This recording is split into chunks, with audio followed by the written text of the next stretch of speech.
ایک وقت تھا کہ جب پاکستان کی اعلیٰ عدلیہ کے تین بڑے نام قاضی فائز عیسیٰ، اطہر من اللہ اور منصور علی شاہ ملک کے سب سے نازک لمحوں کے سامنے کھڑے تھے۔ بس ایک فیصلہ، ایک جرأت پورا سسٹم بدل سکتا تھا، مگر پھر کچھ ایسا ہوا جس نے پاکستان کی سیاست کا رخ اچانک موڑ دیا۔ ایک پارٹی کا نشان غائب ہوا، دروازے بند ہوئے اور طاقتوروں کے قدم پہلے سے کہیں زیادہ مضبوط ہو گئے۔ کون بولا، کون چپ رہا اور کس نے کس کے لیے راستہ بند کیا اور کس کے لیے راستہ بنایا، یہی وہ کہانی ہے جس نے پورے ملک کو ہلا کے رکھ دیا ہے، اور آج ہم وہ سب بتانے والے ہیں جو اب تک اندھیرے میں رہ گئے۔ بسم اللہ الرحمن الرحیم، السلام علیکم۔ آج میں آپ کے سامنے ایک ایسا موضوع رکھنے والا ہوں جو میرے دل کے بہت قریب ہے اور جس پر مجھے بے حد افسوس بھی ہوتا ہے۔ پاکستان کا جوڈیشری سسٹم، پاکستان کی سیاست، قانون اور طاقت کے پورے سٹرکچر کی تصویر بدل کے رکھ دینے کی طاقت رکھتا ہے یہ۔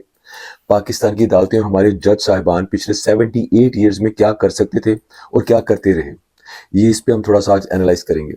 یاد رکھیں، دنیا کی ہر کامیاب قوم کے پیچھے ایک ہی چیز کھڑی ہوتی ہے، وہ ہے انصاف۔ جہاں عدالتیں مضبوط ہوں وہاں معاشرہ خود بخود مضبوط ہو جاتا ہے اور خود بخود گرو کرتا ہے۔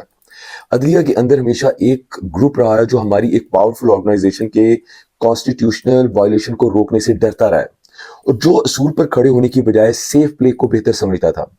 اس ڈر نے ملک کا وہ نقصان کیا کہ جس کو آج ہمیں بھگتنا پڑ رہا ہے، اور آنے والی پتہ نہیں کتنی نسلوں کو بھی بھگتنا پڑے گا۔ اب آ جاتے ہیں پچھلے 3 سال پر، جو شاید عدلیہ کے سب سے کٹھن سال تھے۔ آپ نے دیکھا ہوگا بینچز ٹوٹ رہے تھے، ججز میں اختلافات بڑھ رہے تھے، اور ملک بھر میں یہ سوال سرکولیٹ کر رہا تھا کہ کیا عدلیہ واقعی آزاد ہے، اور اگر غلام ہے تو کیا اس حد تک غلام ہے جو ہم نے پچھلے 3 سال میں وٹنس کیا ہے۔ یہ کسی کے ہاتھوں میں کھیل رہے ہیں اور اس حد تک کھیل رہے ہیں۔ جو جج ہمت کر کے آئین اور قانون کے ساتھ اور طاقتوروں کے خلاف کھڑے ہوئے ہیں، انہیں ڈسٹرکٹ کورٹ کے چپراسی کی طرح ٹریٹ کیا گیا۔ فار ایگزامپل جسٹس سید منصور علی شاہ، جو اب بہت صاف گو، سخت مزاج اور اصولی انسان نظر آ رہے ہیں، جو کہ فور ناؤ ایک حقیقت بھی ہے۔ منصور علی شاہ تھرو آؤٹ اپنے کیریئر میں ایسے نہیں تھے، لیکن پچھلے 1.5 یا 2 سالوں سے جب بھی اس نے کوئی غیر آئینی بات دیکھی، انہوں نے کھل کر اختلاف کیا۔ یہ چیز اس وطن عزیز کے مالکوں کو پسند نہیں آئی، اور انہوں نے ان کے لیے ان کی جاب اتنی تنگ کر دی کہ الٹیمیٹلی ان کو ریزائن کرنا پڑا۔ دوسرے جسٹس اطہر من اللہ، انہوں نے اسلام آباد ہائی کورٹ میں کھڑے ہو کر بار بار کہا کہ آئین سب سے اوپر ہے، لیکن جو اس ملک کے آئین سے بھی اوپر ہیں ان کو اگین یہ بات پسند نہیں آئی۔ انہوں نے جسٹس اطہر من اللہ کے اس سوچ کو اسٹیٹ نیریٹو کے خلاف ماننا شروع کر دیا، جس کی وجہ سے ان پر مسلسل پریشر بڑھتا گیا، اور جو الٹیمیٹلی ان کے ریزگنیشن پر ختم ہوا۔ لیکن دونوں جج صاحبان تھرو آؤٹ اپنے کیریئر میں ایسے نہیں تھے۔ بہت سے عدلیہ کے ناجائز اور طاقتور کو مزید طاقت بخشنے والے فیصلوں میں ان دونوں جج صاحبان نے اپنا برابر کا حصہ ڈالا ہے۔ یہ وہ دور تھا جب سپریم کورٹ کے کچھ بڑے فیصلوں نے پورے ملک کو ایک ایسے راستے پہ ڈال دیا تھا جس کا فائدہ صرف ایک ہی پارٹی یا ایک ادارہ یا کسی ایک شخص کو کہہ لیں اس کو ہوتا تھا، جن کو ہم ڈر کر اور گھبرا کر کہتے ہیں طاقتور حلقے۔ ہماری عدلیہ کی ریسنٹ ہسٹری کہتی ہے کہ پاکستان کی عدلیہ کی تاریخ کے سب سے گندے اور کنٹروورشل جج جسٹس قاضی فائز عیسیٰ کے ساتھ یہ دونوں جج صاحبان جسٹس منصور علی شاہ اور جسٹس اطہر من اللہ کئی اہم کیسز میں ایک ہی پیج پر دکھائی دیے، اور انہی تینوں کے عدالتی بزدلی نے ہمارے سسٹم کی بیک بون کو کمزور کر دیا۔ آپ کو یاد ہوگا اسمبلیوں کی تحلیل کرنے کا فیصلہ 2022، جب صوبائی اسمبلیاں ٹوٹی تو منصور علی شاہ اور اطہر من اللہ کے پاس موقع تھا کہ ایک سخت، واضح اور جرأت مندانہ حکم دے کر کانسٹیٹیوشن کی سپریمیسی کو ریٹین کر سکتے تھے، لیکن بدقسمتی سے ان دونوں جج صاحبان نے قاضی فائز عیسیٰ کے کیمپ کا ساتھ دیا، جو پاورفل اور غیر آئینی قوتوں کے ہاتھ کا پپٹ بنا ہوا تھا، اور ان دونوں نے فیصلہ ایسا دیا جو کمزور، انڈیسائسو اور طاقتوروں کے لیے آسان ثابت ہوا۔ اس کمزور فیصلے نے پولیٹیکل انسٹیبلٹی بڑھائی اور انسٹیٹیوشنل پاور ایک طرف ایسی جھکی کہ اب اس کی سپائن ہی ٹوٹ چکی ہے۔ وزیر اعلیٰ پنجاب والا فیصلہ بھی آپ کو یاد ہوگا، یہ زیادہ پرانی نہیں، 2022 کی بات ہے۔ حمزہ شہباز اور پرویز الہی کی وزارت اعلیٰ کا ایشو، جس میں بچے کو کلیئرلی معلوم ہوتا تھا، نظر آتا تھا کہ وزیر اعلیٰ کون ہے اور کس کے ساتھ زیادتی ہو رہی ہے۔ یہاں بھی جسٹس منصور علی شاہ اور اطہر من اللہ ایک مضبوط عدالتی کردار ادا کر سکتے تھے، جسے پنجاب کا مستقبل کا کلیئر آئینی اور قانونی فیصلہ کیا جا سکتا تھا، اور یہ جج صاحبان تاریخ میں اپنا نام گولڈن ورڈز میں لکھوا سکتے تھے۔ لیکن شاید یہ وہ وقت تھا جب یہ ہدایت سے تھوڑے دور تھے اور دینی اور قومی فرائض سے زیادہ دنیاوی چمک دمک میں ڈوبے ہوئے تھے، جس کی وجہ سے ٹیکنیکل پوائنٹس، ہیزیٹیشن، ڈر، خوف، لالچ، ان فضول چیزوں نے ان ججوں کے ہاتھوں کو باندھے رکھا اور طاقتور حلقے کو کلیئرلی اسکیپ اپرچونٹی دینے کی وجہ بنی ہے۔ الیکشن ڈیڈ لائن کا فیصلہ 2023 میں جو ہوا تھا، الیکشن کی تاریخ دینے کا سب سے بڑا موقع عدالت کے پاس تھا، اور قاضی فائز عیسیٰ، منصور علی شاہ اگر آئینی جرأت دکھاتے، منصور علی شاہ صاحب سے میں ایکسپیکٹ کر رہا تھا قاضی کو تو وہ اور ہی ٹائپ کے آدمی تھے. اگر وہ تھوڑی سی جرأت دکھاتے تو یہ فیصلہ تاریخ بدل سکتا تھا, لیکن فیصلہ ڈیلے کروایا گیا. اور یہی ڈیلے وہ عدالتی کمزوری تھی جس کا فائدہ طاقتور حلقوں نے بہترین طریقے سے اٹھایا, جس کا پریکٹیکل ڈیمونسٹریشن آپ نے الیکشن 2024 میں خود وٹنس کیا, کس طریقے سے اس پورے الیکشن کو چوری کیا گیا. پاکستان کی سب سے بڑی سیاسی پارٹی کا انتخابی نشان کا فیصلہ آپ کو یاد ہوگا جو 2024 میں ہوا تھا. یہ وہ فیصلہ تھا جس نے ملک کی سیاست کی بیک بون کو ہلا کے رکھ دیا.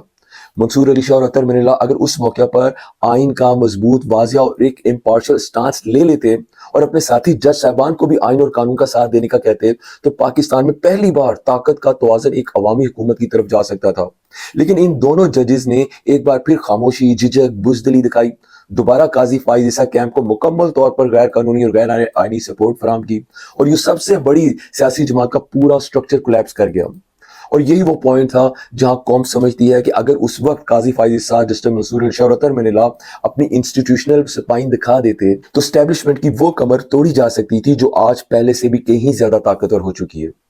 یہ وہی ریگریٹیبل مومنٹ ہے جنہوں نے آج کے پولیٹکس کرائسس کی بنیاد رکھی ہے, اور آج اس بنیاد کے اوپر آئینی ترامیم کی جا رہی ہیں, جن میں سے 27ویں ترمیم تو ہو چکی ہے. ابھی آگے یہ نمبر کہاں تک جاتا ہے کچھ پتہ نہیں. دونوں معزز جج صاحبان نے جو استعفے دیے اس میں کیا فرماتے ہیں. جسٹس منصور علی شاہ نے کہا کہ انہوں نے خط میں لکھا کہ یہ ترمیم سپریم کورٹ کو کمزور کرتی ہے, اور میں کسی ایسے نظام کا حصہ نہیں رہ سکتا جو عدلیہ کے ہاتھ باندھ کر کھڑا کر دے اس کو کارنر پہ. جسٹس اطہر من اللہ نے کہا کہ جس آئین کا حلف اٹھایا تھا یہ اب وہ آئین نہیں رہا. یہ استعفیٰ صرف ایک خاموش احتجاج سے بڑھ کر اور کچھ نہیں تھا. لیکن سر, آپ جس عہدے پر تھے اس پر خاموش احتجاج سوٹ نہیں کرتا تھا, بلکہ شروع دن سے آپ اپنی ڈائریکشن آئین اور قانون کے ساتھ رکھتے اور اپنی بہادری اور محب وطنی کا ایک عملی مظاہرہ کرتے, تو آج آپ اس قوم کے ریئل ہیرو ہوتے. پاکستان کے عدالتی نظام پر ذرا غور کریں تو معلوم پڑے گا آپ کو کہ پاکستان کی عدالتیں طاقتور کے سامنے کب کب فرم سٹینڈ لے سکی اور کب کب جھکی ہیں. اگر ماضی میں جائیں تو عدلیہ کا کردار ہمارے ملک کی تاریخ کی ایک بیٹر ریالٹی ہے. پاکستان کی تاریخ ہمیں بتاتی ہے کہ جب بھی ملک میں طاقتور سیکٹر نے ٹیک اوور کیا ہے, سب سے پہلے جو ان کے سامنے سرنڈر کرتا تھا وہ ہمارا جوڈیشری سسٹم ہی ہوتا تھا. اور یہی اپنی طاقت سے انجان عدلیہ اگر ہر بار سرنڈر کرنے کی بجائے ایک فرم پرنسپل لافل سٹینڈ لے لیتی تو کانسٹیٹیوشنل offenders کو گھٹنوں پر لایا جا سکتا تھا. 1958 میں جب ایوب خان آیا تو سپریم کورٹ نے نظریہ ضرورت کے نام پر مارشل لا کو جائز قرار دے دیا اور اپنی مکمل سپورٹ فراہم کی. پھر 1977 میں ضیاء الحق نے بھی یہی کیا, ہماری اعلیٰ عدالتوں نے اسے بھی ویلکم کیا. ماضی میں اپنے بڑوں کے غیر آئینی اقدامات کو دیکھتے ہوئے 1999 میں پرویز مشرف کو بھی حوصلہ افزائی ملی, اس کو بھی بہت انکریجمنٹ ملی ہے عدلیہ کی طرف سے. اس نے بھی ایسا ہی کیا اور اس کو بھی عدلیہ نے اپنی مکمل سپورٹ فراہم کی. اور ایک بار پھر عدالت نے کہا ٹھیک ہے, آپ جیسے ملک کو چلانا چاہتے ہیں چلا لیں, ہم آپ کے غلام ہیں, حاضر خدمت ہیں. سچ آپ کو پتہ ہے کیا ہے, ہمارے جج حضرات نے, خاص طور پہ اعلیٰ عدلیہ کے جو جج حضرات ہیں, انہوں نے ہمیشہ جب سٹینڈ لینے کا وقت آیا تو انہوں نے آئین کی کتاب ایک طرف رکھی اور طاقتوروں کے اشاروں پر ناچنا شروع کر دیا. یہ ہماری جوڈیشری کا سچا اور بیٹر پاسٹ ہے. سپریم کورٹ چاہتی تو غیر آئینی اقدامات کو اسی وقت نل اینڈ وائڈ قرار دے سکتی تھی. تھوڑے حوصلے اور بہادری کے ساتھ اگر معزز جو جج صاحبان ہیں وہ آرٹیکل 190 کے تحت پورے ریاستی نظام کو آئینی لائن پر کھڑا کر سکتے تھے, عدالتی احکامات نہ ماننے والوں کے خلاف ٹریزن کے کیس کھول سکتے تھے, ہائی ٹریزن کے کیس. اور یہی پاورفل عدلیہ پورے سسٹم کو بتا سکتی تھی کہ آئین ایک بار بنتا ہے, بار بار کسی سیر پھرے ضدی سائیکوپاتھ کے فرمائشی پروگرام کو یہ ملک ٹالریٹ نہیں کر سکتا. لیکن ہوا کیا, جو جج کھڑے ہونے کی طاقت رکھتے تھے اسے پہلے کہ وہ کوئی بہترین قومی فیصلہ کر پاتے انہیں سائیڈ لائن کیا گیا, اور جو جھکنے میں ماہر تھے ان کو صرف ایک شخص کے آگے جھکنے کی قیمت پر بے لگام طاقت دی گئی, اور مراد پریولیجز ان کی شکل میں قومی خزانے کے منہ کھول دیے گئے. وہی طاقتوروں کے لیے ایزی گیٹ وے بنتے رہے آج تک 78 ایئرز تک. یعنی طاقتور آتے, عدالتیں سر جھکا دیتی تھی اور یوں پورے سسٹم کو ایک بوٹ کے نیچے مسلا جاتا رہا. سوال یہ نہیں کہ عدلیہ کیا کر سکتی تھی, سوال یہ ہے کہ انہوں نے کیوں نہیں کچھ کیا. کیا آپ جناب جو اتنے بڑے بڑے عہدوں پر بیٹھے ہوئے ہیں, کیا آپ کو آٹے چینی دال کے بھاؤ کنٹرول کرنے کے لیے اتنے عظیم منصب دیے گئے ہیں؟ ملک کا آئین کوئی بھی اپنی ذاتی مفاد کے لیے توڑ جاتا ہے, اس وقت بجائے ایکشن لینے کے آپ کو اپنی بے پناہ پریولیجز, تنخواہیں اور سرکاری عیش و آرام اور اپنے بچوں کا مستقبل نظر آتا ہے. قوم کے بچے جائیں بھاڑ میں. انشاءاللہ آپ سے پھر بات ہوگی, تب تک کے لیے فی امان اللہ.